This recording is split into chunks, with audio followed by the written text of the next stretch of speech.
everybody. Welcome back to But Why I Love the Podcast. And today we are doing a year in review. And we promise to keep it not as depressing as 2020 has been for, like, everybody on this earth. I'm Kate, and I'm here with Adrian. Hey, how's it going? And Matt. Hello. And to take us through this year in review, as always, with facts and numbers and hopefully some fun facts, is Matt. Yes, this is probably my favorite episode we do each year. And I'll start off with our first fun fact of 2020. Our first year in review episode was in 2017. We did one in 2018. And we will forever be haunted that we did not do 2019 due to complications. So therefore, when it came to comparison data, I did not have that there, which is sad. And I was too lazy to do all that. But yes. If I'm being honest, I didn't even...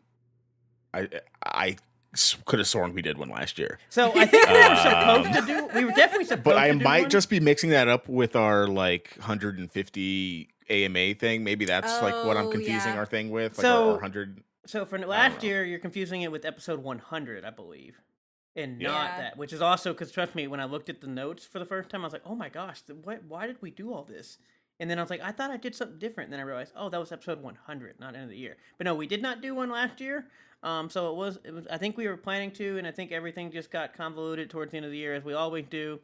And so we just sadly missed it and whatnot else. But to get I'm proud of us for doing this one in a pandemic. Awesome. That's why we totally had to do one.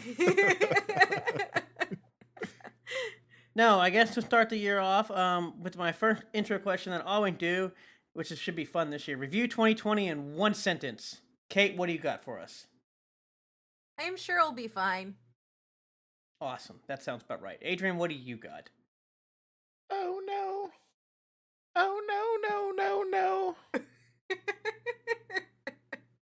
That's where I'm at. That's where I'm at. That's where you're at. All year. If you know, like the TikTok trend thing, that's how the videos, everything's going good, and then it just keeps getting worse and worse and worse. And that's what happened. Which TikTok will obviously be talked about, as that was something of 2020, I think. I'm pretty sure. I don't know, because we've lived in... 2020 was actually 10 years. Yes, 20 years. But yes, for those of you that never listened to any of our previous ones, this episode will be done by us answering some questions about 2020 until we... Wait, what was your sentence? Oh, my sentence is sometimes it just be like that. All right. That's fair.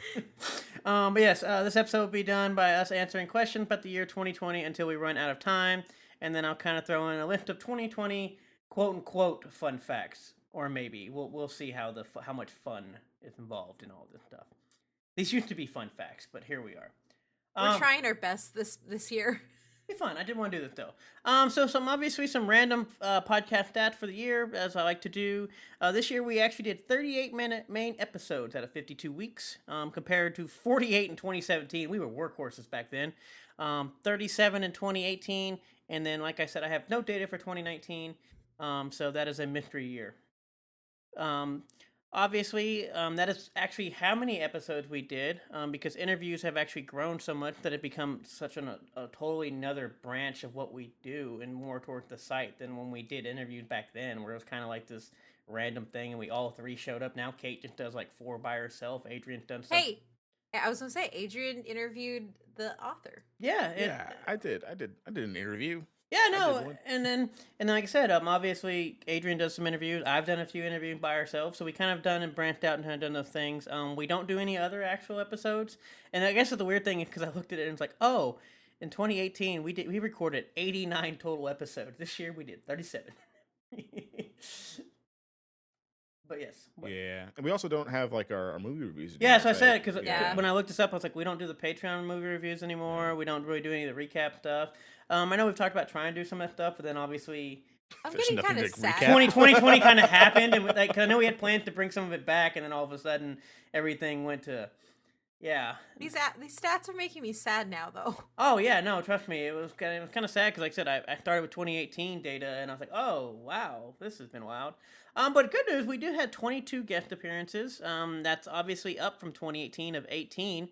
With our most recurring guest, which Alex, I'm just going to assume it will now be a 4-time champ.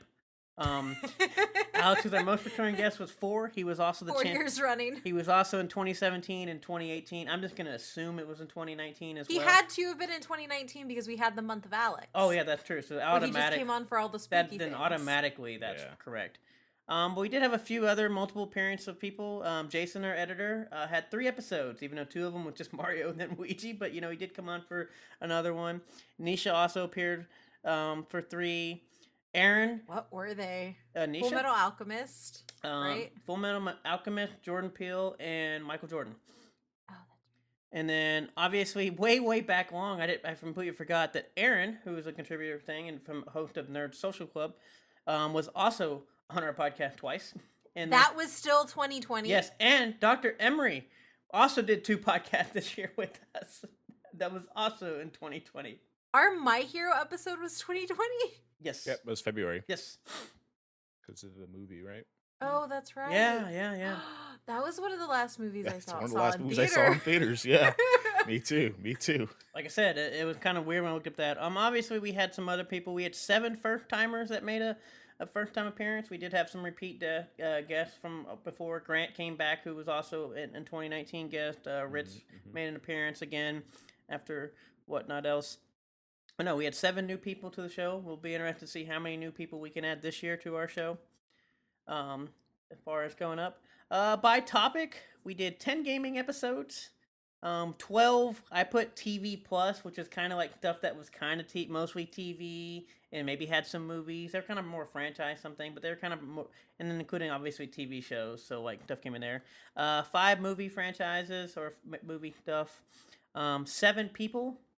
We actually did 7 actual people, and then we had 2 randoms, which I guess 3 including this one.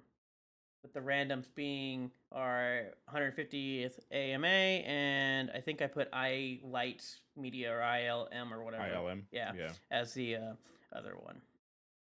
But yeah, that's kind of a rundown of what we did for our show this year. I don't know if that's good or bad for people. Our live episode was still this year. Yes. Like that's the craziest part to me. Yeah, hadn't even got to that one. But yeah. We did a lot of gaming this year. Yeah, we did. And I feel like considering there's been like no gaming in the second half of the year. And I feel like we've kind of haven't done that much gaming in the past. Yeah, I mean, I think we start the year off. I remember looking at the schedule. We start the year off just game, because everything just got shut down immediately. And I came in with my people. Yeah, we started doing people. You want an autobiography? We got you. But yeah. But if not, I will say this is where I petitioned for an actual Tony Hawk episode, not just for the game, but just for Sir Tony Hawk himself. Next year. Yeah, I mean, we can see what we can do. Definitely can get into it there. But anything else on our stats before we dive into all these fun questions that we ask? No. Oh, and we did a lot of anime this year. I'm proud. I'm disgusted. We did a lot of anime, actually. We did. That Matt just showed up to. Yes. I did not get fined one time this year. All right, so getting into these episode questions. Obviously, these are kind of some few ones. I kind of wanted to do things, and we'll just take you what you can. But we'll start off with your first one. What was your favorite podcast moment of 2020? I am incredibly proud that we were able to use our network to raise over $4,000 for charity this year for St. Jude, and that was phenomenal. But that to me is more of like from the network like person head stuff. It's still gonna be the live show. Like this was still my answer at our 150 AMA. It's still the live show. Like that. I am very bitter that we weren't able to go and do another one. Very, very bitter. Because that was a lot of fun. So yeah, the live show is my favorite. Adrian, do you have anything different, or is it just the live show? No, man, live show's pretty good. Like that's so it was. That was like a lot of years in the making, and then we finally got to do it, and it just like went perfectly. Like nothing went wrong. Nobody will actually does. Yeah, no one will actually does. People came up to talk to us after, like, you know, that dad and son bought shirts just to come do it. Yeah, that was great. and like it sprung us into having the ability to do it again. But obviously we couldn't do it. But like I think that says a lot from kind of where we started back in 2017 to where we're at now. Yeah, Which So I think it has to be that 2017 one. was just like makeshift table in the middle of PAX. Yeah. Oh, to yeah, that was- Interviewing actually- cosplayers. yeah. Obviously, I assumed the answer to this was going to be either the live show or St. Jude. Those were probably both things we did. I really didn't mention them in here for, I guess, fun fact, but I figured we talk about it in general on this question. Of just, obviously, we did the live show. We obviously raised over $4,000 for St. Jude in October. We've worked with a lot of people this year. It's been fun. We have worked with a lot of people this year. We're an actual sponsored podcast Yeah, this year. yeah. We have got Ooh. genuine sponsors We this yelled year. balls can- a lot. Yeah, does that count as a Shout out favorite to the podcast balls. moment? I mean, it technically is. I mean, Because I had a lot of fun I mean, that's what I trying said. to do transitions into ads and stuff with our like I said, it Manscaped was stuff, a lot of and, fun. look out for it again here in 2021, guys. I will say, it's not that I don't think Adrian is creative. It's that I forget that Adrian's creative until he like busts through the wall like the Kool-Aid man with ball puns. And then I'm like, oh yeah, there it is. Yeah. So I mean, that was pretty cool. I think maybe we've had like small sponsorships before, but I think Manscaped is pretty fun just because like I got to feel like we were like those podcasts who like actually like interrupt their podcast to advertise stuff that If people can do people actually undies, buy. we can clearly do Manscaped. Come on now. Yeah. I've heard some of the God. undies ads. Or Or you're gonna sell me a mattress? I'm pretty sure that I've said the word balls more times this year than I have any other year of my life. Thank you to the people who bought balls stuff from us, though. It was great. That means a lot. Hey, You're they supporting have- us. Hey, I wasn't lying. They have great products. Actually. Oh, yeah. The undies are awesome. That I will say. Yeah, they're super comfortable. I like that. But moving on to the next question, kind of the same thing. What was outside of your favorite moment? What was your favorite podcast episode that we recorded, and why? Can't even complain this year because I have a beautiful spreadsheet list that made making all this data easy when you do a spreadsheet. I just go look at our show Podcast notes. episode. This is hard. So, Yeah. like, I personally enjoyed the My Hero episode because I just had a lot of fun, like, very passionately yelling about My Hero with everybody and Matt. But I actually think that it was really, really cool to do, probably the Dreamcast episode, because I feel like that was one where we just had fun and we were all like invested in it in a different way. And I really do enjoy the episodes where we all like No. You don't get to do all this stupid anime stuff to come in here and take my favorite episode. I had to sit through all this dumb anime, mumbo jumbo stuff to have you come at the end of the year just to tell me that my episode for the Dreamcast was the best one. You're damn right it was the best one. We did. But also great. We had Dr. Emery was on the My Hero Academia. Thanks for that one. And then Charles also was on Dreamcast. Thanks for that one. That would be my favorite one. Obviously, before we get to Adrian, I have my two that we get to do this year. Obviously, the Dreamcast, but also I finally get to do my Tony Hawk episode, which is also great.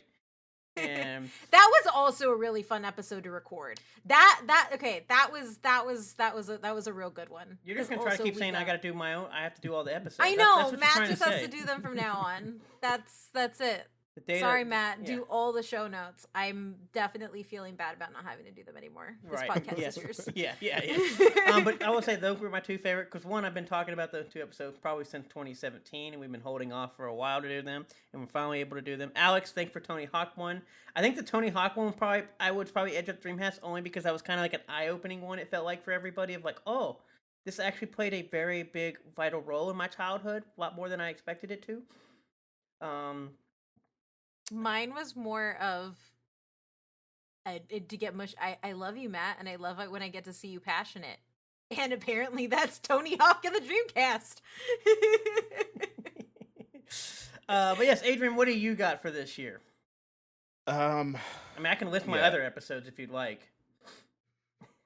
I think, I mean, Dreamcast is fine. I just think it's like overrated still, and like, you know, This is why this answer is overrated. we've Like, gone you're over this last. so much. Like, it's not about who does it first. It's about who does it better. And I think we found that out this year. I think that might be like the theme of this year. Oh Um, God, that You're not is wrong. a good theme of You're this not wrong. year.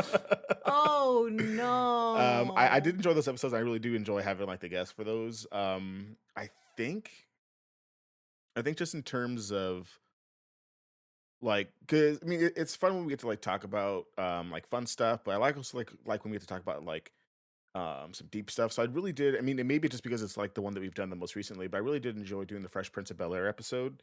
Um, just because I personally learned a lot doing the notes for it, but I also Mhm. like we had to have serious conversations about like a family sitcom show. And when it comes to like why we like do the podcast in general, it's just really to kind of bring those things to light. And I think that was just really, really fun. Either that or the Always Sunny in Philadelphia, because it's my favorite ad intro that we've ever done. So Oh, that was actually the best ad that you've done. and then that episode we just got to like talk about Always in Sunny in Philadelphia because it's not rare, but it's usually maybe one or two of us have like kind of deep knowledge in something, and one of us is kind of learning more than the other two, or or if we're doing horror, me and Matt are just kind of like here.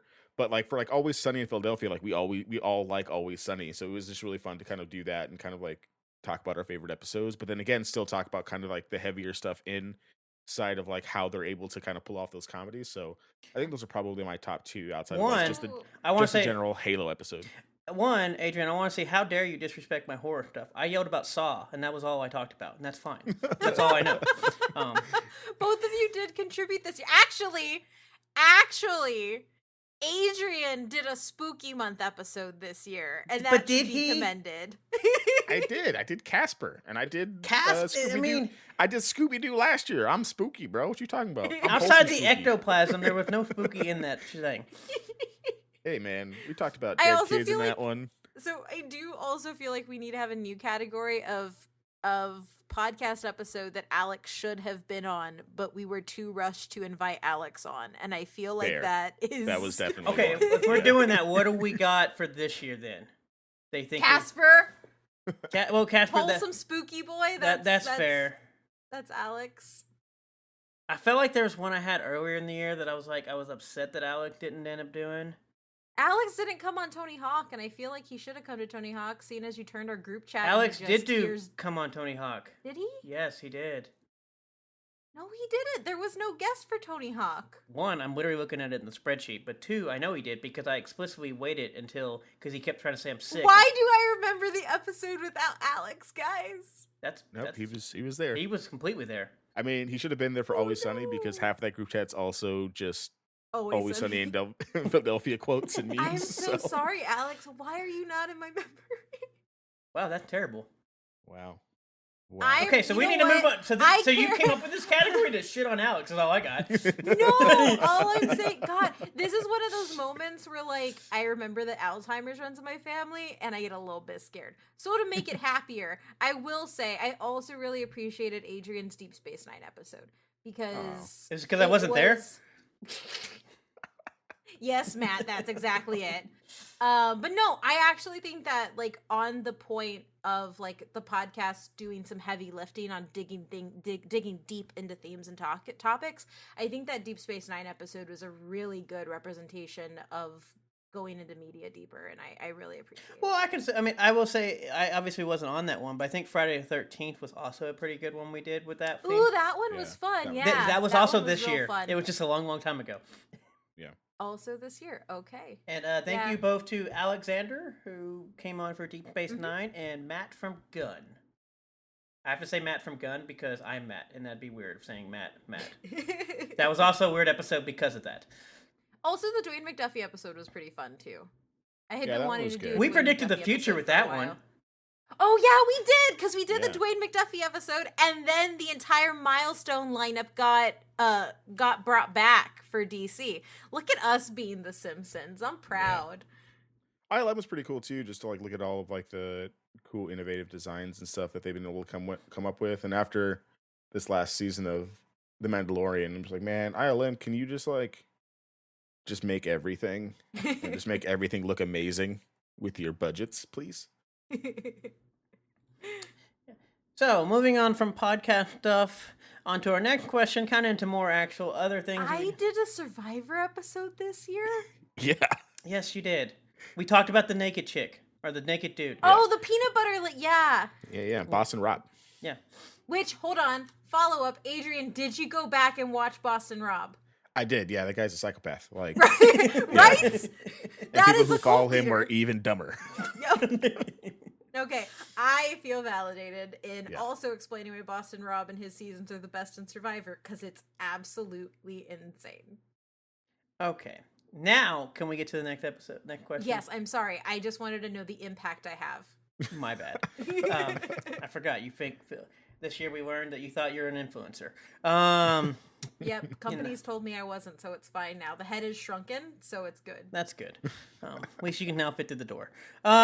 Moving on to kind of some more general stuff. This is going to be interesting for you all, and hopefully you kind of know stuff. I will be okay because I did a list, but what was your favorite movie of this year? Obviously, not including theater or streaming or whatever.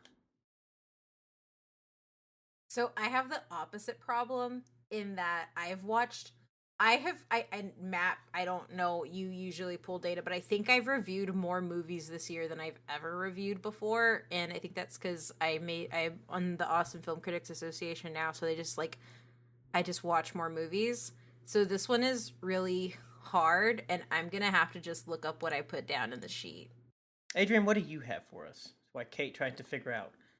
Yeah, so this year was kind of weird for me because I didn't really watch that many new movies. Like, this is probably like the year that I've watched like the least new movies. A lot of like my quarantine was spent just like rewatching shows and stuff. And I think the last movie that I actually physically saw in theaters didn't even like get released because it like was supposed to come out in April and then nothing happened. So nothing even happened there. So I think my favorite movie of the year would probably like, and it's gonna sound weird, but probably Bad Boys for Life because it's like one of the last movies I've seen in theaters. And I don't really watch a lot of the Netflix movies unless like someone says that they're good. Um, but Bad Boys for Life is really good, and I really enjoyed that one. Probably more than the other movies that I got to go review before everything shut down. But I think that's just more to say that I just haven't seen a movie since like March, like March or February, essentially. I I will watched like say- what I watched Birds of Prey. I've watched Old Guard. I don't know. I don't know what movies I've watched. I watched more TV shows this year. I will say that Bad Boys for Life was number 12 on my list because that movie is real good. But okay, I wanted to chat because Invisible Man is my favorite horror movie of the year, but I didn't want to contradict myself. It is also my favorite movie of the year. And I will say that I don't know what happens with Oscar things anymore now. Just because like it's a completely different landscape and literally so many rules have changed. And I don't and there have been like drama stuff, but I feel like Invisible Man is my favorite because it was something that I didn't know would be done so well. I don't think that I have been so viscerally impacted watching a movie like that in a very long time.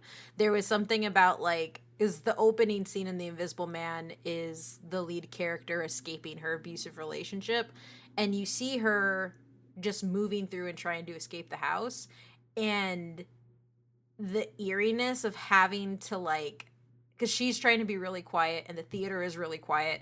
It was just such a good use of everything. Like that's my favorite. The Invisible Man, which is from Lee Winnell, who is also important as we discussed in our James Wan episode for like the state of horror. So yeah, that's my favorite.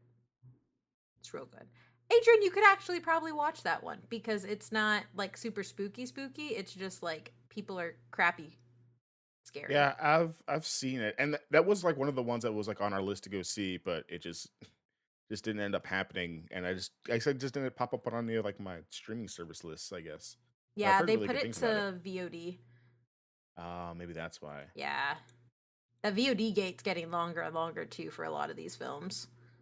Yeah, I imagine lots of 2020 is just gonna or 2021 is gonna be me recreating a theater in my my living room. Awesome. This is easy for me. My favorite movie is The Platform. It's also a very summation of 2020. Oh yeah, I guess I did Not watch that this year. I wrong. forgot I watched that movie. You watched The Platform? Yeah. Oh, I love that movie. It's definitely a That's summation. the one where they're on the thing, or where they're on the platform, but like they're like on the thing and there's like levels and stuff. Yes. Yeah, the where table goes up and down. Yes. Yeah, that movie is dark. Oh yeah. Maybe that's why maybe I blocked that out of my head because I was like, so I watched it like, am I dumb? Do I just not get the movie? Like what are the themes? The themes seem like they're there, and then I went like a whole rabbit hole of like Googling stuff, and it just like I think I blocked that out of my memory because it was just too dark. Oh yeah, for no. me. So this movie is dark. It hits you like a truck. Probably definitely the summation of 2020, and I loved it, every bit of it. The summation is you can do good, but if nobody else does good, It doesn't matter. Means absolutely nothing. Yep. But yes, moving on to the next So one. the pandemic. Oh no, Matt! This movie just got worse. I mean, it's a phenomenal movie. How did but I it didn't get worse? I knew this. think about that. Oh, I knew all of this. We watched this pre-pandemic though. We watched it Oh, like right at the start of it, right as and I've watched yeah. it twice. You watched it twice? Yeah. When did you watch it the second time? I remember we had another time where I watched it. I think right after it came out, we tried to get everybody else to watch it, and we watched it with them. I thought, whatever. I don't know. No, I've watched it.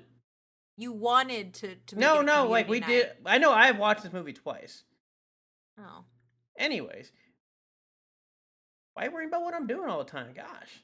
I'm just interested because I'm just interested because to fill in the rest of the class, Matt has such a good memory that he remembers every specific scene from movies that he watches, so he doesn't watch things twice unless he really likes it. So, well, the good thing is both of these things, both my movie and TV show, which we'll get to in a second, I did watch twice this year. But no, the platform is thing. It obviously whether we watched at the beginning of the pandemic or whatever else, it definitely does. Like I said, it was a summation, and whether it be the pandemic, whether it be protests, whether it be other failures of government stuff, whether it be anything, it summarizes all of it very well. It's very dark. It hits you like a truck, and it's phenomenal, and it's great, and I love every minute of it. But yes, moving on to the next part. So hopefully, you all go watch that, and you can all just cry in the corner. But moving on to the next part of what is your favorite, kind of like what Adrian said. What was your favorite? Yeah, excuse me. Moving on to the next part, kind of like more in what Adrian had said he'd been watching all year. What was your favorite TV show or series this year?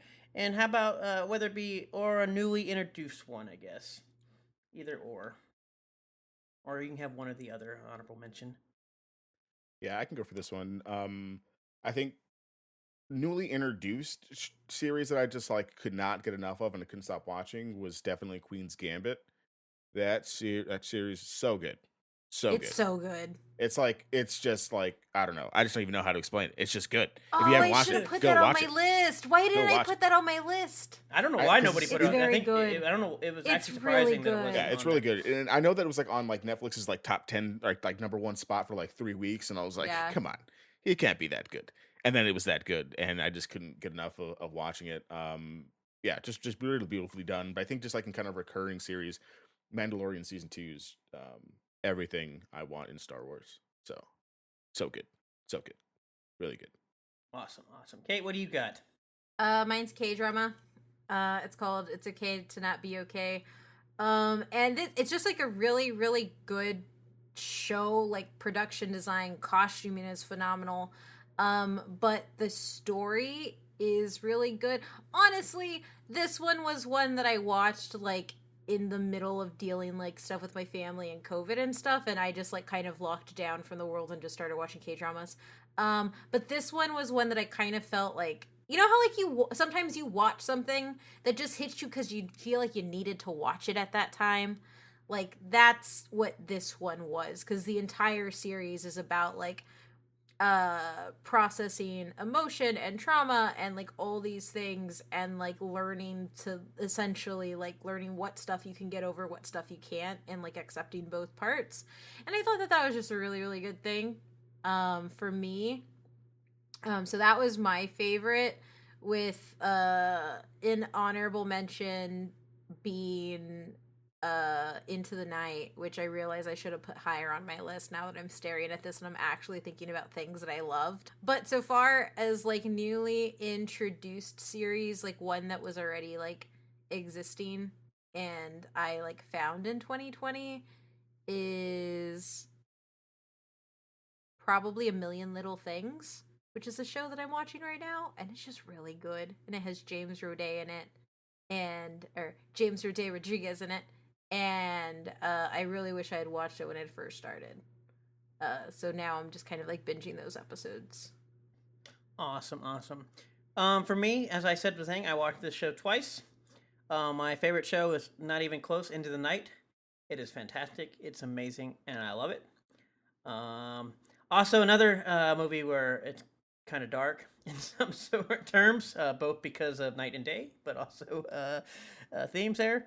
But I do highly recommend that show. And I guess if I had a newly introduced one or whatever, this one hits me a little differently because I love the show and stuff, and then I found everything out, and it was another one of these things of why I quit watching older shows on Netflix. But The Colony apparently was a USA show from probably about like 3 years ago, and apparently it was fantastic. I got to I think it's season 3. They had 3 seasons on there, and I was like, yeah, awesome. I got bamboozled because apparently season 3 ends kind of on this half cliffhanger, and then USA canceled it, and so there is no season 4. And now I have to basically put in my mind of what happened to hopefully feel fine. And I'm still sad. But to be fair, the last season kind of sucked a little bit. It wasn't the greatest in the world, so I was hoping for a little thing. But those first 2 seasons are phenomenal.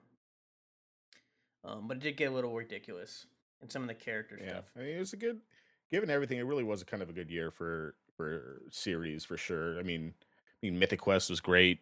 Boys season 2 was great. I don't know.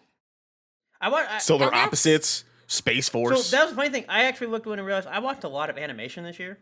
Again, not that I don't every year, but I realized when I was doing like our list of stuff that comes out, when I came to doing like regular shows, I always like I do. Into the Night, number 1, absolutely. Boys, number 2, yeah, right there. But then after that, I was like, what the hell did I actually Raven's watch? Banquet was really freaking good. Yeah. Also, and then Haunting of Bly Manor, Picard also came out. No, I mean I know it came out. Amplified. But I just didn't like outside of those 3, like the Raven Banquet.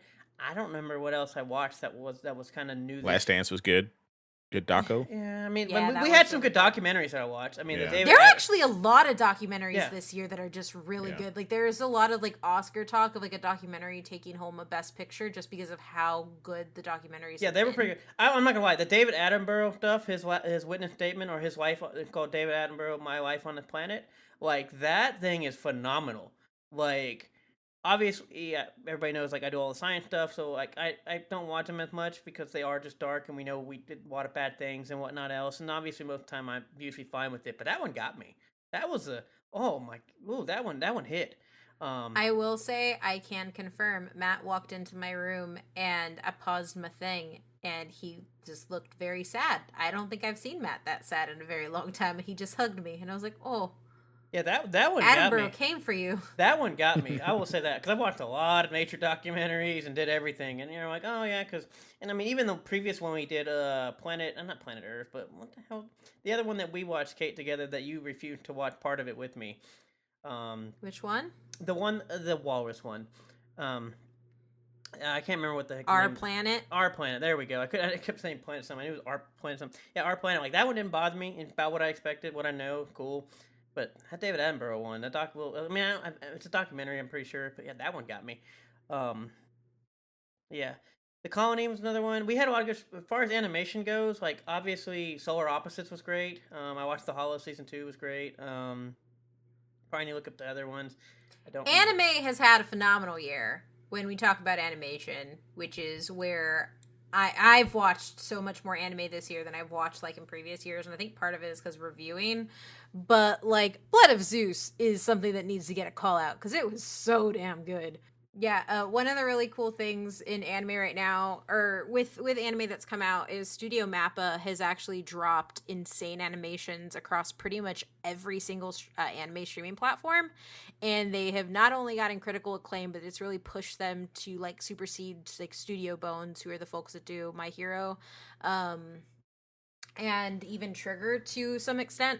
So I've been really excited with the types of animation and that have been coming out from Mappa, and so I think what's going to be really cool, or at least what 2020 does, because it was a big year for animation overall, in the anime space, I think that there's been a really big push towards everybody going towards Mappa style, which is more showcasing fight scenes and stuff like that. So 2020, so far as a year of animation, is actually going to be really big, or 2021 is going to be big because of the groundwork that they did.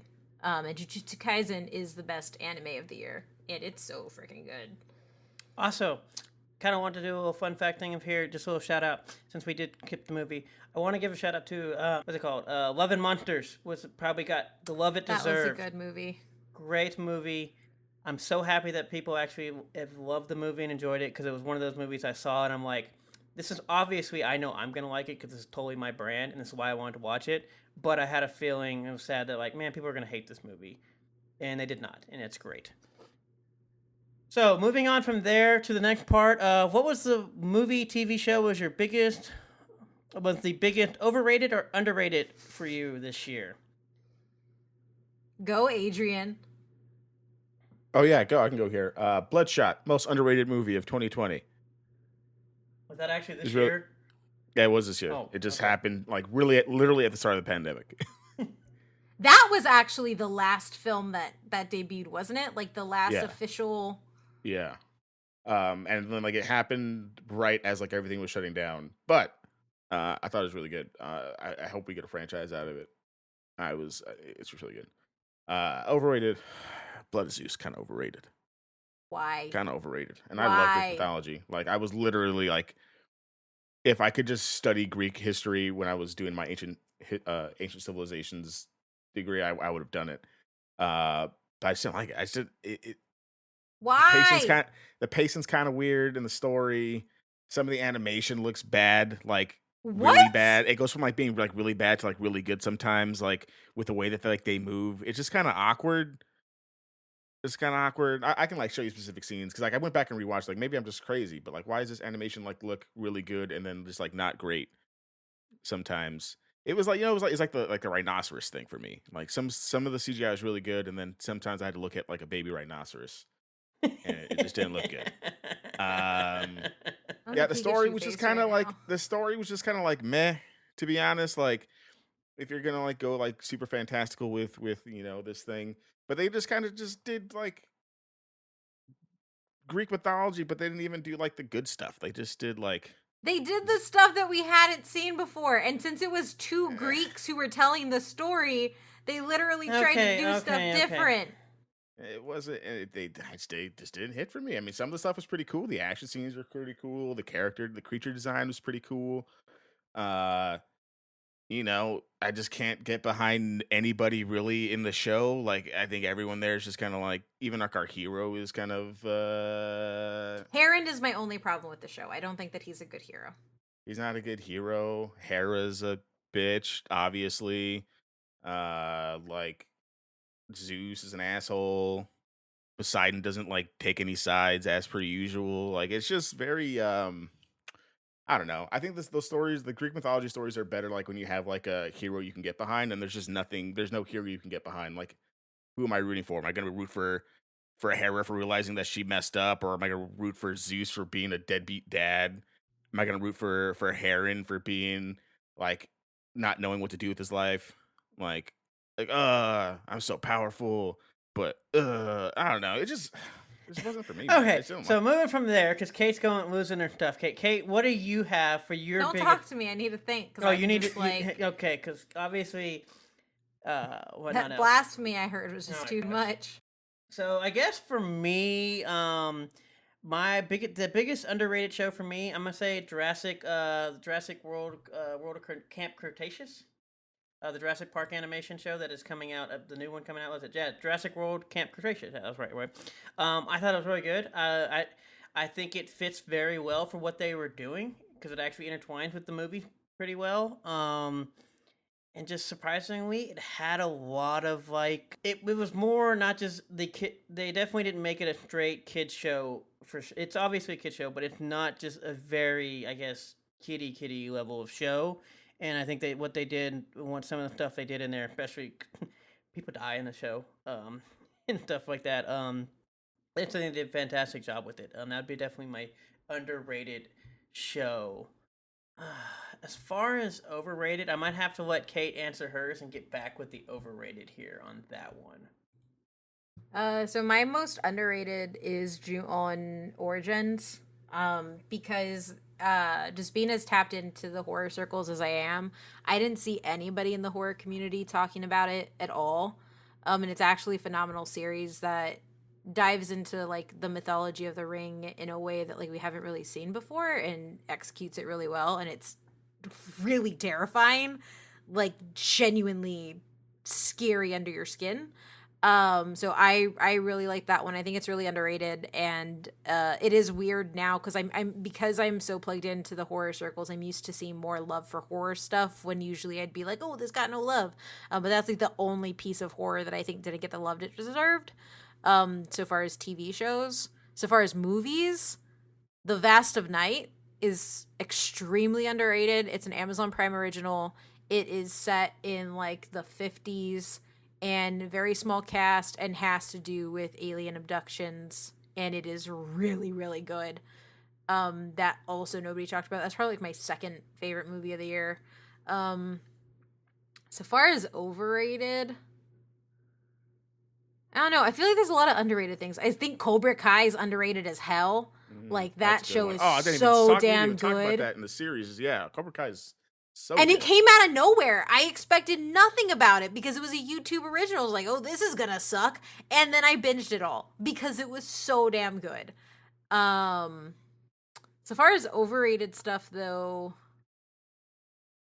I don't know if I have an answer, and I think it's just because I like sometimes I watch stuff before people, and so I don't really get that like hype build up and then watch and fall because it didn't meet like what I liked. Which, Adrian, I can totally understand. I gave Blood of Zeus, I think I give it like a 9. So like if it didn't hit with you, and then you're like, oh well, fuck, Yeah, I heard this everyone person's said thing. this was amazing. Yeah, and so like I think because I do get to watch some things first, I tend to like I don't have to deal with that big deep crevice. I get to watch everything on my Mount Olympus while you peasants have to wait.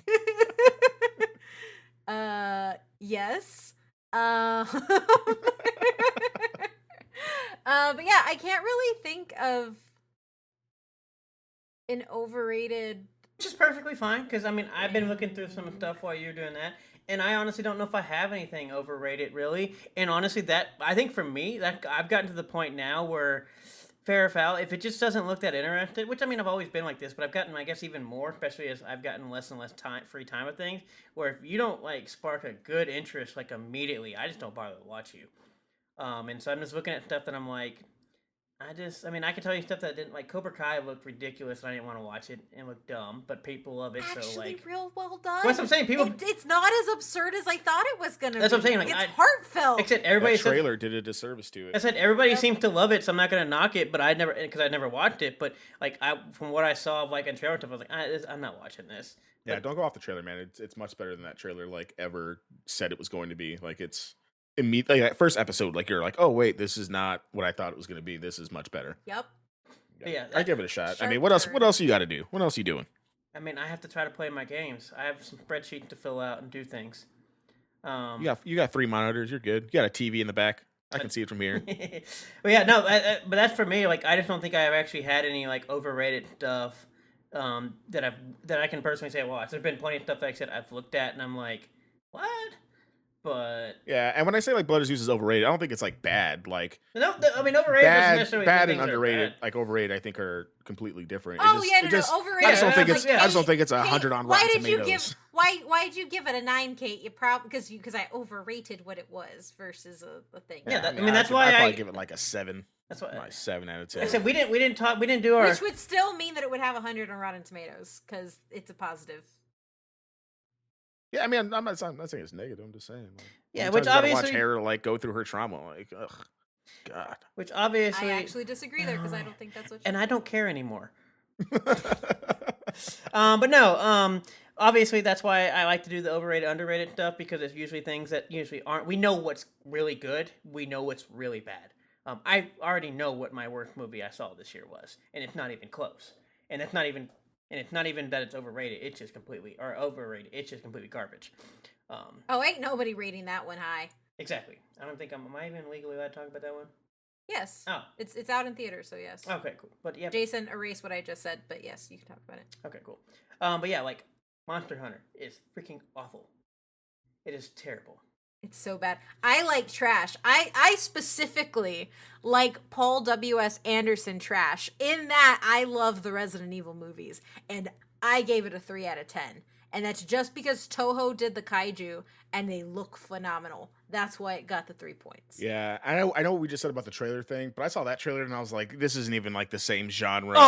Trust me, that one this is like Matt's like it's just slap a sticker, on it kind of thing. Wait, that's absolutely what it is. It's this weird isekai thing that they try to do, where they try to take their characters and put them into another world, and then they try to be serious. And then they try to make it fantasy. And honestly, the last third of the movie, they get into like the actual cool Monster Hunter stuff, but it's too late. And that last third is really absurd and off the wall, and that's what the rest of the movie should have been. It's terrible. Well, I mean, the trailer looked awful, and I knew it was going to be awful, but it's like, you know what? I like Monster Hunter. I like Resident Evil. And Resident Evil, not all of them are that good. I can tell you that much. Some of them are pretty bad. But I still enjoyed watching them. I did not enjoy watching. I found no joy here. I found no joy in watching Mulan this year, so I'm there with you. Ooh. See, Mulan was with me. Still have not seen it. That's the one where I was like, I saw the trailer and I was like, this. Actually, we saw the trailer, we saw the production history, we saw everything. I was like, this is going to be a dumpster fire. Yeah. Which I also have not seen it. Will not see it. And it's worse than what you think. I've read like 4 different live tweets from critics that I trust, and I was like, nope. So I will say that kind of leads into the, which also kind of the whole point with 2020 of just like this whole moving with movies and TV shows and the VOD and streaming and stuff. Can we please quit using Mulan as the example that streaming on demand fails? Like everybody knew it looked like crap in production history, and then the $30 price tag was not, to me, wasn't necessarily $30 price. I mean, I think it was an issue, but I don't think it was as big as issue as people made it, to be honest. So I don't think that it was as big an issue, but the thing is, for me at least, is that you're essentially paying twice. You're paying for the Disney subscription, and then you're paying for the $30. I think the $30 just by itself is fine, because you can have friends chip in and watch it all together. So I don't think the $30 price tag is bad. I think the double paying is like I said, to me that, I mean, that's a little bit, but to me, I'm just like, can we do another movie? Because I guarantee it. We talk about flops of movies and people which try to get us all murdered in the pandemic of Tenet, whatever, with movie theaters. If Tenet would have went on that, I guarantee it, we would have paid $30 immediately for that movie. Yeah. Now I won't want to watch it because you're an idiot, Christopher Nolan. I mean, stuff at home does work. Like, I mean, they've proven it does. It's just one of those live concerts yesterday, and it works. Like when it's good, it works. But yes. I'm not paying $30 for trash. Yeah. Like, I'm sorry. No, that's what I'm saying. Like, and that's why I hate that everybody uses the Mulan as like, oh, this doesn't work. And I'm like, but Mulan, we didn't even know if it was going to work as a theater. Yeah. And that's the other thing too, is like everybody does that and they miss the fact that Invisible Man made a whole bunch of money. Trolls made like what 150% of it, like doubled his box office money it made. Yeah, it did. Invisible Man was a similar story too, because a pandemic happened or like I think a week or two into the Invisible Man's theater run, and they just brought it all on, and like the director did a live tweet with everybody, and like essentially what I think people are missing is if you actually have company directors, people that are like live tweeting all together, you'll get people to go buy the movie. Same thing happened with Birds of Prey.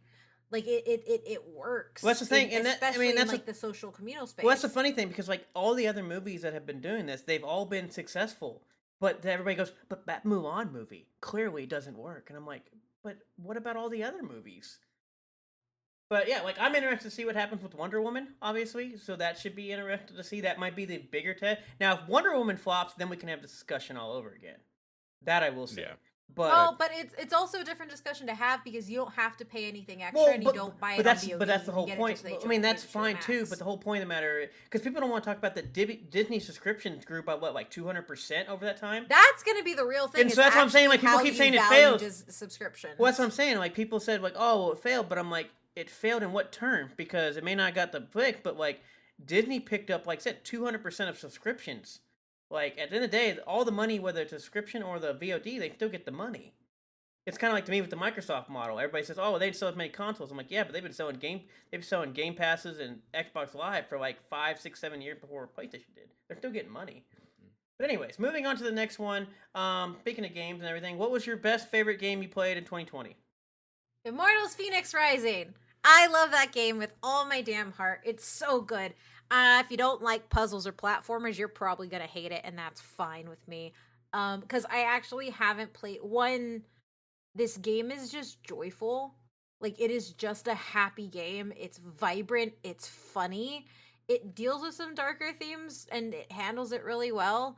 And it has a really expansive landscape that is not only like beautiful, but utilizes the game's mechanics throughout all of it. So it, for me, like, this is probably the most immersed I've been in a game in a really, really long time. And it gave me the feelings of like, you have like Ratchet and Clank humor, and you have like all these just things I haven't seen in a game, and it makes me really sad because it got sandwiched between big games and then was like the third in the Ubisoft slate after people were already getting tired of Ubisoft, and it didn't get the love that it deserved because it's probably the game that came out this holiday season that had the least amount of bugs. It's just a phenomenal game. The game launched really well. There were hardly any bugs at all, and it's just good. And I really want people to play it. It was rated my very. game For everything I of the saw, it was year. rated very well. 9s and 10s. Yeah, Adrian, what do you got?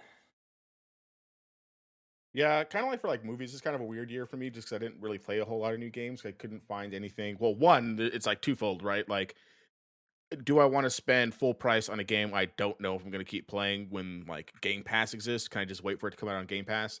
And then Yeah. two, like the best, like the quote unquote best games of the year in terms of like Game Awards, Last of Us, the Spider-Man. I can't play those games because they're exclusive, and I Yeah. don't want to buy a console to play, these exclusive games. So I guess like.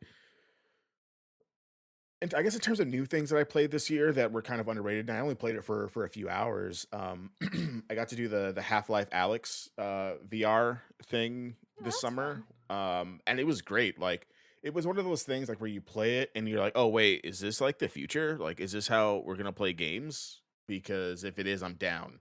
Because it's like just done really well, and it's immersive, and it's basically like it's what you expect. Like, it's you playing Half-Life in virtual reality, and it's exactly like what I wanted it to be. And like literally like that, while I'm not going to go out and buy like a PlayStation 5 to go play the 20 minutes of Miles Morales, I would buy whatever XYZ VR system to play games if they're that as good as Half-Life Alyx in the future. Yeah. Good. I'm actually surprised you didn't say Baldur's Gate. Yeah, does Baldur's Gate count? Like, is it? Yeah, I don't know if that counts because it's still early access, though. It's I mean, early there, I access. mean, like, there's how only. many hours did you put into it? If it counts, 1,000% is Baldur's Gate, because I also want to say this next year, but Baldur's Gate is phenomenal. It's going to be, I can't even explain it. Like, if you like RPGs, like this is like the game for you. Like it's that good. Like, Also, it looks like the character creator in Baldur's Gate is what Cyberpunk's should have been. yeah, exactly. You want to put a beard on a high elf? You can do it. Or make a brown elf. Like, I've never, like, Yes. actual, like, Yeah, looks like it's- Adrian Elf. Yeah, Baldur's Gate is going to be amazing, and that's definitely the thing that I've had like the most fun playing this year, even in its early access. So yeah, probably Baldur's Gate for sure. Awesome. For me, this is a pretty. I'm kind of broken down. Obviously, I'm going with Tony Hawk, Pro Skater 1 and 2. In a shock. In a shock shocker one. In a shocker to one. nobody. Anybody that listened to the episode, pretty much Tony Hawk probably defined half of my personality, and you probably learned that in that episode. Including the cargo shorts. Exactly. But that would probably be obviously my number one. When it comes to number two, I do want to say it's weird because I've been playing. It's weird because when I was looking at this stuff, like I always end up looking. As we were doing some of this, I look at like games and stuff, and I end up playing some DLC a lot, and I'm like, but those don't really count. Do they count? Yeah. I mean, they count, but they're not new game. But I do want to because I like Anno 1800, their season pass for season 3. They had 3 separate DLCs, phenomenal. I'm excited for season 3 as well, but season 2 knocked it out of the park. I thought they did a fantastic job with that. So definitely, like, probably one of my most played games for sure this year. It didn't come out this year, but like it's all new content. I mean, not that all, Yeah. but so that's definitely up there. Obviously, we can't leave out Animal Crossing because despite the fact that I have not played Oh yeah, that's right. We have over 300. yeah, I was like, despite the fact that I haven't played it since April, I still have 300 hours in that game. And Also, that game just really helped me organize the world when, like, I had no schedule and felt really bad about everything. Like, Animal Crossing did some heavy lifting this year. Oh, absolutely. And then, like I said, that one, like, I don't want to downplay it because obviously I haven't played it in a long time, but it's one of those of like I put a lot into that game, and so I definitely don't want to ignore it. I guess from looking at my other stuff, like I don't know what else I played. Planet Zoo had some. They finally got a water park that I just reviewed recently. That was great. I'm interested for next year, which sadly won't count. But Per Aspera was the space simulator on Mars. I thought it was fantastic for their whole entire vision they're doing. I did run into quite a bit of issues and some bugs. That's about how all these things go. I am interested to play that probably going into start of next year. Now that they have some time to clean it up and everything else. But I think what they have for a base and their core of their game is fantastic, and I love what they're doing overall there. I also want to point out, too, I don't really game by myself anymore. So the fact that I chose a single-player game should also tell you, right now, dear listener, that you should go buy Immortals Fenyx Rising. Dude, they're not paying because us it made anything. me Quit play trying by myself. Between Blood of Zeus and Immortals, like nobody's paying us anything for these. I know, but like also I love them, and when I love things, and also like there was so little joy in 2020. Like there was so much stuff that like I either had to rush to review or like had a hard time getting, or just like came out at a time where like I was already soul crushed and just watched it to watch it. But like I got pure joy out of Immortals Fenyx, and like I haven't had that. Let me have my Greek mythology, Matt. Hey, I mean, I'm not saying it was bad or anything. I was just telling you. But yeah, Immortal Fenyx Rising also super overrated. No, I'm just kidding. I will drive to your house and not do anything because you work in a school and you have not socially distanced. All right, But I have to test it on I will Friday. We're stare- Gucci. It's I fine. will stare at you. So, am I allowed to take my hot take that I think Final Fantasy VII Remake is overrated, mainly just because it's still just a remake of a game, and also it's I think that's fair. and it's 1/4 of the actual game or some shit. Yeah, I think Yeah, that's fair. that's fine. It's fair. That's fair. But anyways, moving on from that, after I'm probably getting destroyed for that. It's I fine. I would mean, it was the same thing with the Miles Morales thing, right? It's like Yeah, It's Miles 8 Morales might be the hours. biggest overrated game. Like, quit 8 telling me hours 8 of hours of gameplay. a game Come is on, dude. fantastic. Shut up. So moving into our final question before we get to fun facts. I last few years we ended with like, what is a topic we want to do or some generic stuff, which I thought cool. But at this point, we've done 100 and however many episodes we've done. Thinking of new topics is hard enough. So I did something a little different for your final question. What was the favorite thing you did for but why though? Because we already mentioned that we write reviews, we do interviews, and we talk to other people, and we do other events. So I guess within all the stuff we do, from whether it be but why the site or the podcast stuff, like what was your favorite thing you did? Somebody Join- can go before me because I'm just going to talk more about Immortals Fenyx. Oh, Oh my Jesus gosh. Christ. Yeah. Everything we did this year. I did TikTok dances for money. No, I think the favorite thing that was fun and all, and I enjoyed getting to interact with like my kids and stuff like that with those things. But I think that's still my favorite thing that I got to do this year was lead the Halo episode at the beginning of the year because I was super nervous about it. It's our first time doing it, and you guys trusted me enough to do it, and it just went really great, and it was just really fantastic. Like I think if the year hadn't gone terribly, I think that set off the tone for like that year or for this year really really great, and that could have turned into more stuff and like who knows like what could have happened like after that. But I think that's like the first thing that I like specifically like me did for why that was really fun. Like the interviews were fun. Playing Baldur's Gate for way too many hours was fun. But I think doing the Halo episode was really kind of like the meat of why 3 years later I still love being here. Awesome. So I'm not going to talk about the game, but it is actually the coverage I did for Immortals Fenyx. And it's less about the game, but it was like that was like the first time that we were included in like the actual launch process of a game. So like we got it beforehand. I also got invited to do the hands-on of the game, and I turned around 2 interviews and like 2 other written pieces, and it was insanely fast, and it was also happening at a really difficult time. But like the fact that we hit a point where we were included, like we were able to launch. We like when that game launched, we had content ready to go on both the podcast and on the and on the site, and it was just really nice to finally feel like that's probably the first time that I felt like an actual games journalist. Like just being at the table and stuff. So that for me is probably like, when I look at the multimedia aspect, is probably one of my favorite things that I've done. But I think so far as like in a more personal aspect, um I do actually think St. Jude is probably my favorite, because you can say you have a community, but like we raised $4,000 with our community, with social media and our podcasts, and so like This is it's like a, in middle election, which we haven't even touched. And yeah, pandemic. in the middle of pandemic, in the middle of an election. Like, we're not streamers, we don't usually do this stuff, and like seeing everybody in our community, from the podcasters like Adrian doing BTS's Dynamite Dance, is actually one of my favorite moments of the year. um, it was just a really beautiful moment to like see what we've been able to cultivate and build pay off for a really good cause. So those are probably like my 2 moments that are like, but why those specific? Awesome. I do want to say, kind of with you, like getting invited to the Planet Coaster stuff was fantastic. Even though I didn't even review it, but just like it was just being there was like, oh, this is awesome and stuff. And it's funny because you can definitely tell the difference between people who are like us, who just first time get to be there, and people who haven't been or been there before.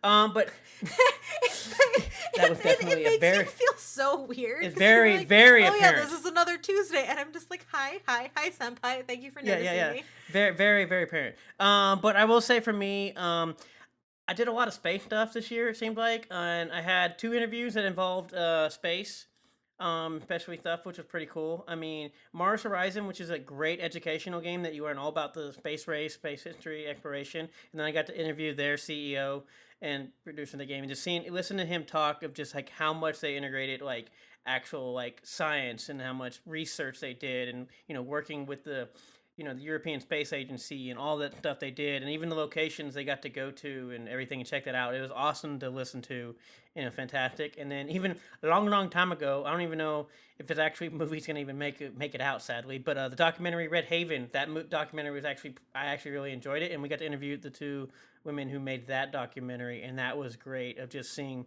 how much, once again, what went into that experiment that NASA did, and everything that those like future I guess astronauts, I guess they're future astronauts, I don't know what they're gonna be, but how much went into that of them just living on a tent in a deserted like backside of like Hawaii, which was funny because when I saw it I was so excited because I already knew about the experiment, so I was like, oh, I know this is going on, this is awesome, and now I get to see it, and so that was fun talking to them. And then obviously, like mentioned, Per Aspera, that's another thing at Mars. Everything's just space. We got to get off Earth. You haven't learned that? That's the theme. But yeah, but as far as that is all the questions I have. Do we have anything else? We're getting some quick fun facts. We did a lot of cool stuff. We guys. did do. I think as bad as this year has been, and as much as like there's been lows, we've done really cool stuff. So I think we're cool. So some fun facts. And I guess moments. These aren't take fun with whatever loosely and stuff and everything else. I'm going to do a quick mention. Obviously, we had a pandemic. We did have an election. We had a Black Lives Matter protest. We had other protests in general things. There was a lot of stuff that went on that we didn't touch on a lot in this. We tried to focus on just kind of the podcast, and I mean, each and every one of these could be their own individual episodes, and so we just kind of want to see what we did encapsulate our podcast and everything else. But obviously, anybody that knows, we obviously followed and involved in all of those. So getting to stuff outside of that, In June, we learned that a massive star disappeared that astronomers have been studying for over 2 decades. Because that's not how a bad or like a world-ending sci-fi disaster movie gets done. The only thought is it possibly collapsed into a black hole without exploding into a supernova.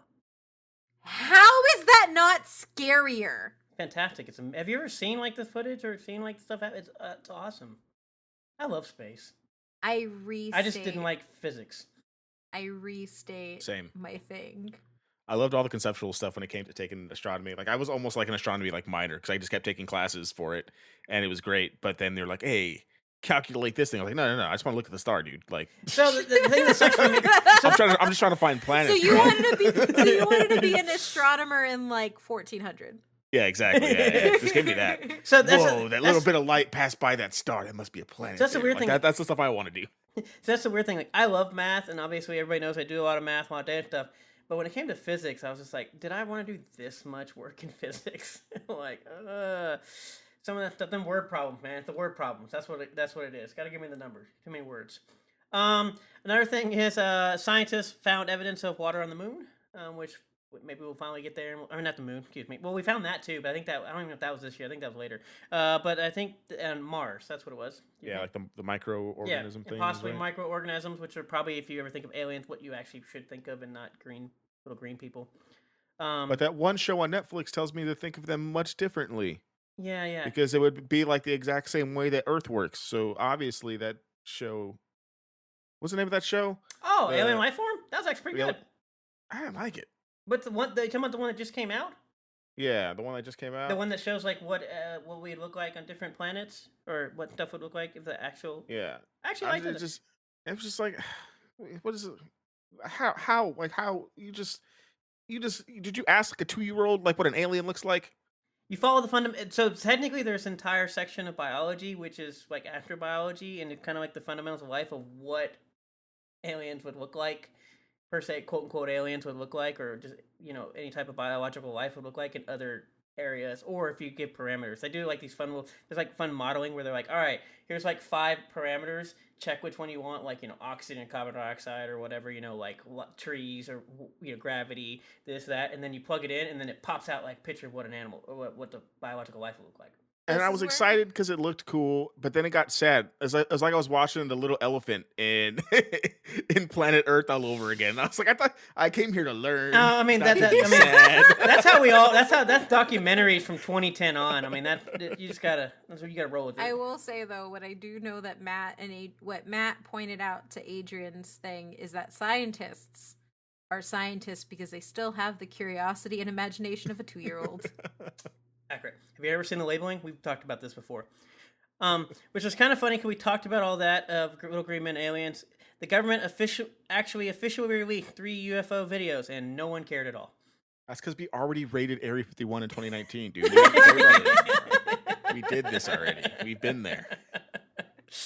That was probably the wildest thing of like they released it and said, "Look, guys, there's UFOs," and people said, "We don't care right now. We got other stuff to do."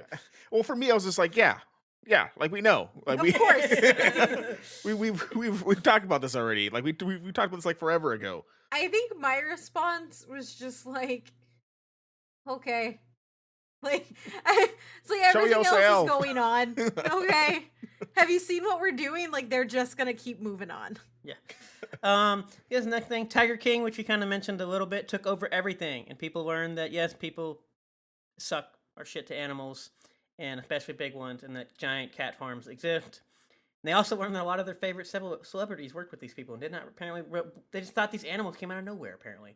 Yeah, I didn't realize that people didn't understand that like Texas has like more captive tigers than like actual like free tigers, and I guess this is because I'm coming from like West Texas, so, like. Yeah, like they're like right there. We can go to tiger farms. It's not that hard. But I guess in Central Texas, not as big. But it just blew my mind how people didn't know that this was like a thriving industry. But learning about everyone in that show made me feel a little bit better about myself in 2020. I just want to state for the record before Kate talks, I want to state for the record that me and Adrian kept pleading. Carol Baskin definitely killed her husband, and Kate kept saying that she did not. 10 out of 10 killed her husband. So, Kate, now you can No, speak. I said that you couldn't be sure. And then I watched her on Dancing with the Stars, and I was like, oh, no. Yeah, she did. Also, I would like to thank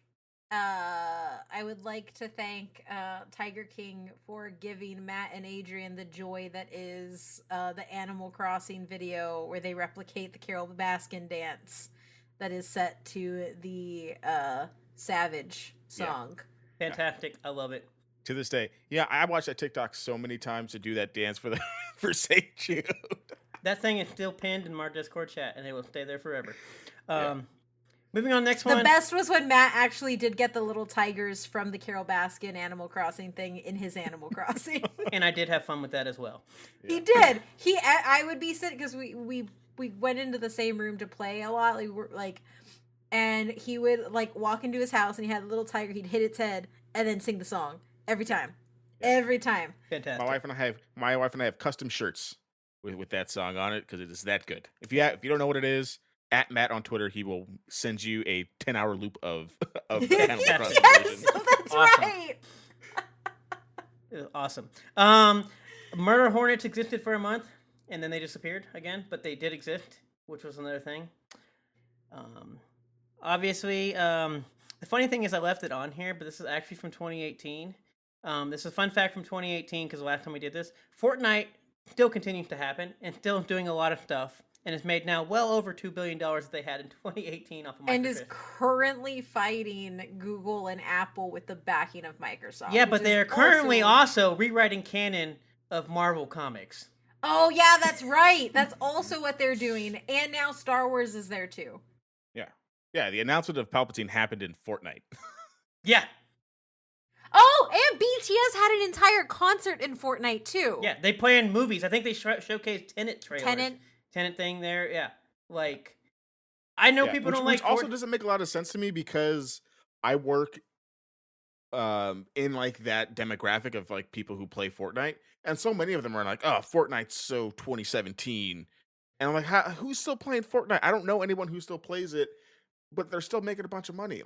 Where are these kids at? Everyone's playing Call of Duty again. They all lying. That's all it is. That's all it learned. It's not cool these days. They're still in high school. They've realized we can't be saying that we did the cool. That's like we all did when we played Pokemon when we were in high school. We didn't actually. We all played Pokemon. We didn't say we played Pokemon. I bring up the same story I bring up every time. My group of people that I tested with for the tax tests, who played all Yu-Gi-Oh stuff when we were in middle school, realized it wasn't cool in high school, but still brought all of our decks on testing days and never spoke of it outside of testing rooms.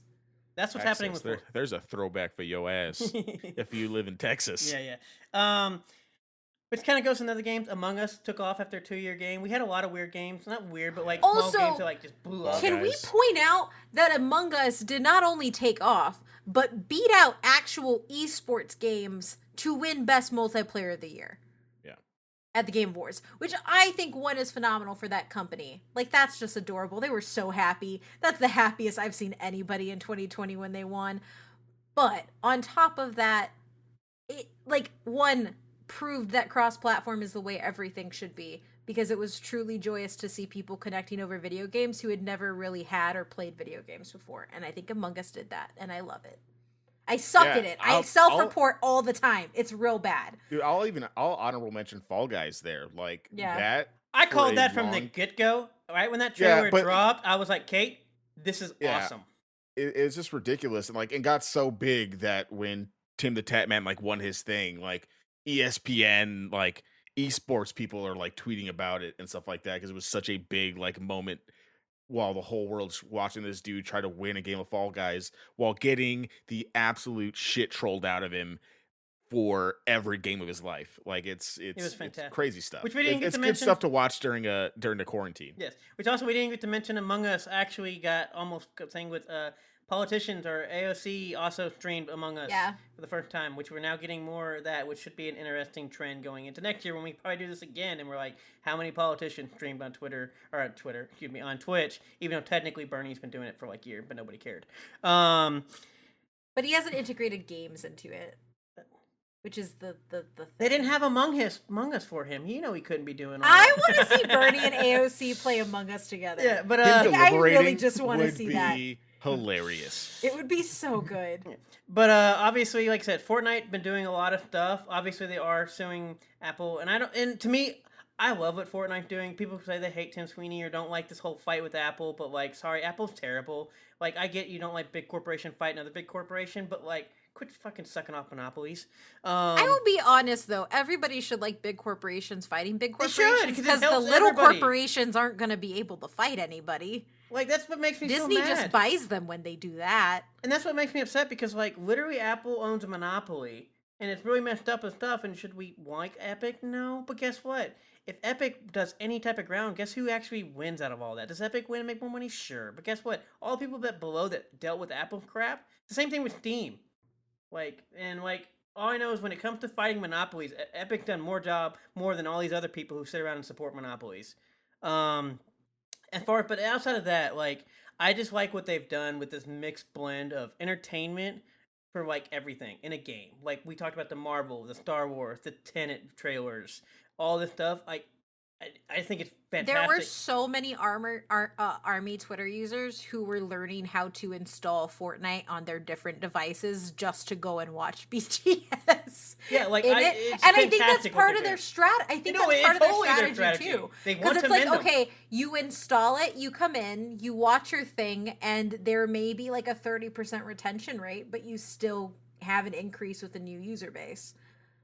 It's fantastic. I mean, I look if that's what I still hate it, but I mean, I don't play it, but like I just love what they're doing. I wait for the YouTube videos for all the stuff the thing that happened. For all the stuff we make fun of for innovation, quote unquote innovation. This to me has at least been innovative. Out of all the stuff that we, people want to say, oh, innovate, like, Disney doing anything, it's not innovative. But like some of the stuff we got, adding stories or fleets to Twitter, which we also got in 2020. It was not innovative. Now we have stories on everything. Oh yeah, you have stories at Twitter now. That's a fun fact of 2020. Yes. Obviously, we've been saying TikTok is the thing. Basically, for all the people that were too slow for Vine, they now have a platform they can use. Yeah, I'm a convert, man. It's like, I wouldn't say it's better than Vine in terms of like funny stuff, but there's a lot. The way I see it, TikTok is like Pinterest, but in like video form. You kind of curate it, and then you kind of just get stuff. Like, I get to like learn a bunch of stuff. That there's like a whole like science section of TikTok. That I think science section of TikTok. They're not bad. Some of them are pretty great.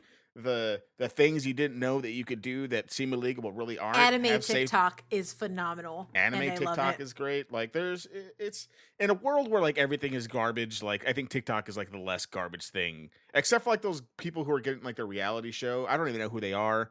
They don't show up on my TikTok. I don't even know their names. It's like this white family. I know who you're talking about. I don't know their names, but they don't show up on my TikTok feed thing. So someone's curating something somewhere. Thanks, China, for curating my TikTok feed to the way that I want it. I mean, they take 20 times the amount of data as any other American company, but it's still fine. You take all my. I know you're listening. It's 2020. They already. I have like 7 Google Homes in my house. But I read a privacy policy once. Gosh. Anyway, I will say I don't want TikTok because I don't want another app because I already struggle between managing the apps that I have.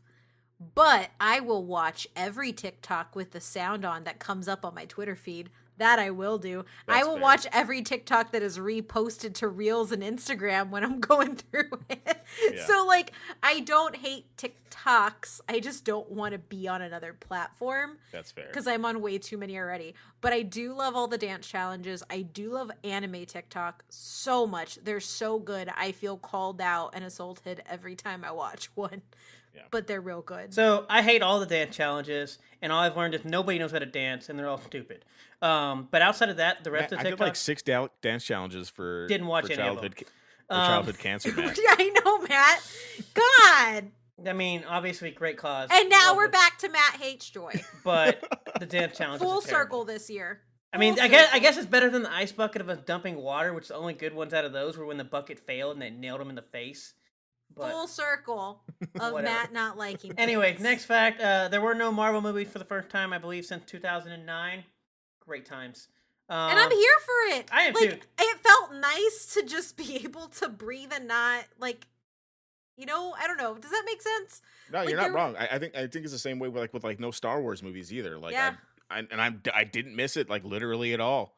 It didn't Didn't miss leave it. it didn't leave a hole in your Nope. entertainment heart, because No. that's what an article said happened. Left no hole. I got season 7 of Clone Wars earlier in the year. Got season 2 Mandalorian now. I'm chilling. Like I can't go to the movies anyway. What do I need a movie for?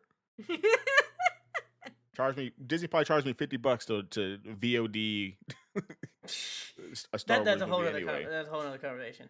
Apparently, Kate threw on some other ones. I don't. Parasite is the first non-English speaking film to win Best Picture at the Oscars. Even though it's a 2019 movie, but still. It's a 2019 movie, but the Oscars happened in 2020. But no one liked the Oscars Thank you very anyways. much. Even the guy who won the picture did not like He the did. Oscar. I love what the director of Parasite did, in which he was like, "Yes, thank you for letting me win at your local award show." It was just so good. See, he didn't even like him either, so I don't have to like him. But one, also, he made the movie that is literally about like breaking down class systems and why classism is bad. So yeah, that's the reaction he's gonna have. But also, like, the English journalists sucked and they treated that cast real bad. And they're like, we all understand English. It was awful. And then the other one is that Animal Crossing New Horizons sold 5 million copies just in March. And Nintendo had a shortage. Yeah. I had to fight in a pandemic to get a Switch that I played for 300 hours and haven't touched. It was like also pre it being this bad. Please don't go outside your house and fight for an Xbox. I say, what happened to your BTS fact? Oh, did BTS do something important? Yes, BTS broke Billboard records and has the longest consecutive months in the top social 50 out of anything. And then they also had 3 concurrent songs on the Billboard charts in multiple languages. Cool. Taking over the world. And they did Big Bang in Fortnite. Yes, and they did Big Bang Con, which was like really, really cool. Where like for a weekend, they played every single concert performance they'd ever done. What was supposed to be like the launch of their world tour, and it was really, really fun to watch it, and I liked it a lot. And very, very, very uniting. Okay, cool. Obviously, this probably gone on a little longer than we. I have G-Mean. Nobody cares. Obviously, this has probably gone on a little bit longer than we anticipated, but despite having everything, I think we did a decently good job. I guess give your final thoughts for 2020 so we can get out of here. And we'll start with Kate. This episode was a lot happier than I thought it was going to be. Good job, guys. And also, there's been a lot of bad in the world, and like we've gone on like a couple of like prolonged breaks. Just because bad in the world, or as I wrote on the notes, the world is on fire, or the world is dying.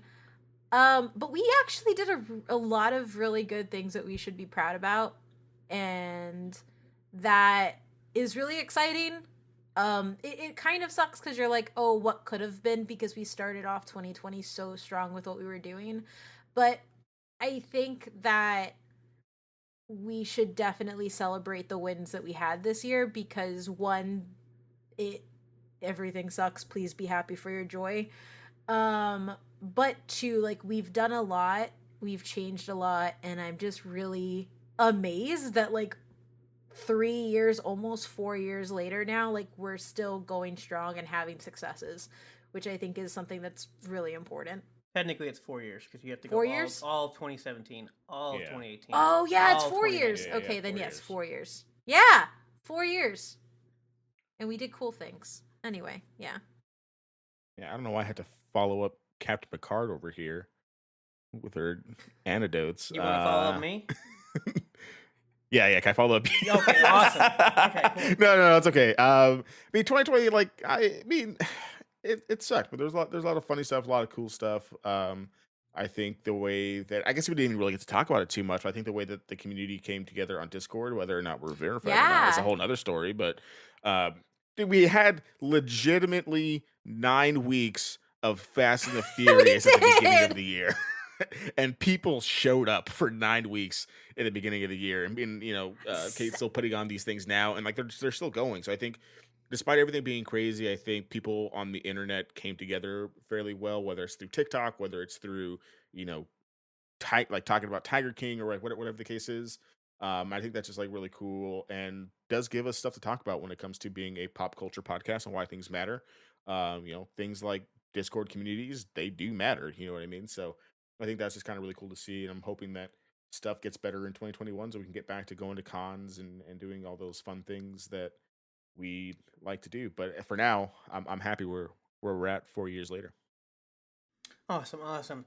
Yeah, I'm gonna start with saying I'm kind of in the same boat with everybody. I guess in general, of I do wonder. There's a bunch of like what ifs. Could we did start strong, but I think overall, we've had a very successful year. In a lot of stuff. Like I said, whether it be working with brands, whether do or it be working with St. Jude, or just doing some other stuff. I think overall we've had a very successful year, both from podcast and even a site perspective. I know I've talked to we had our end of year meeting in that perspective, and I told them the same thing of there's a bunch of what ifs, but overall we did a great job of what we were doing, for what we were given and what we had to work with. But overall this year's been weird for me. It started out kind of good, and then it kind of was awful, and then it got really great, to be honest. Which sounds weird, but that May through June, July area, stuff like that was personally I was feeling great.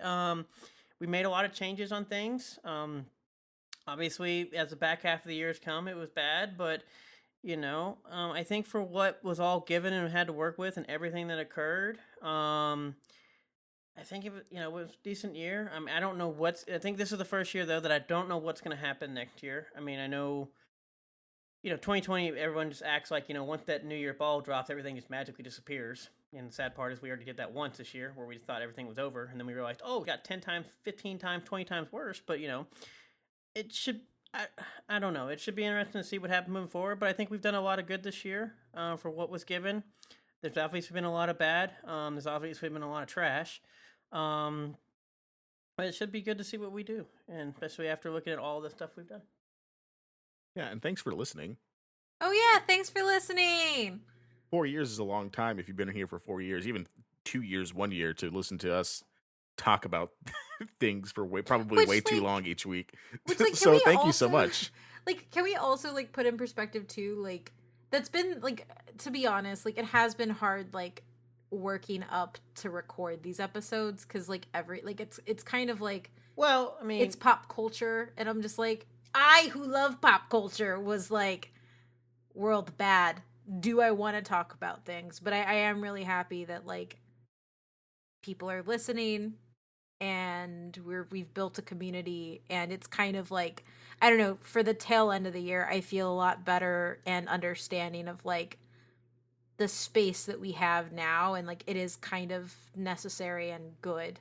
And I don't have to hold it against all the stuff that's going on in the world right now. We can just have a space where we're just talking, and that's okay. Which is I mean, and also it's hard too because whether people know it or not, podcasting in general basically plummeted across the entire U.S. Listenership for podcasts all across except the U.S. dropped by 40, almost 50% in listenership, and obviously that's just change the schedule, change the thing.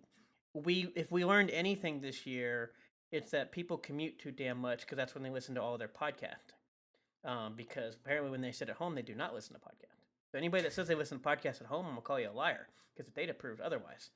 But no, as I said, for all the stuff that happened, whether it be, getting up to record with everything bad or just I said, overall, just for a while there, I was I don't think anybody listens to us because everybody just thinks so. But yeah, thanks for everybody who does. It's been a lot of, I don't know about fun, it's the right word, but it's been a lot of stuff, and yeah. Are we done now? Do I take us out? Yeah, I've been done. Happy New Year! Thank you. And you can follow the podcast at But Why the PC on everything. And you can, if you like what you're listening to, head over to patreon.com/ButWhyThePC. Support us a little more, and you can find me at OmaMythRandier on Twitter. It's just a void. I don't even know what I tweet about anymore. There is no consistent theme. Adrian. Yeah, you can find me on social media because I'm not really on Twitter too much these days. Posting my dog on Instagram a bunch lately at SuperRuiz93, SuperRuiz 93. Matt. I don't got anything, honestly.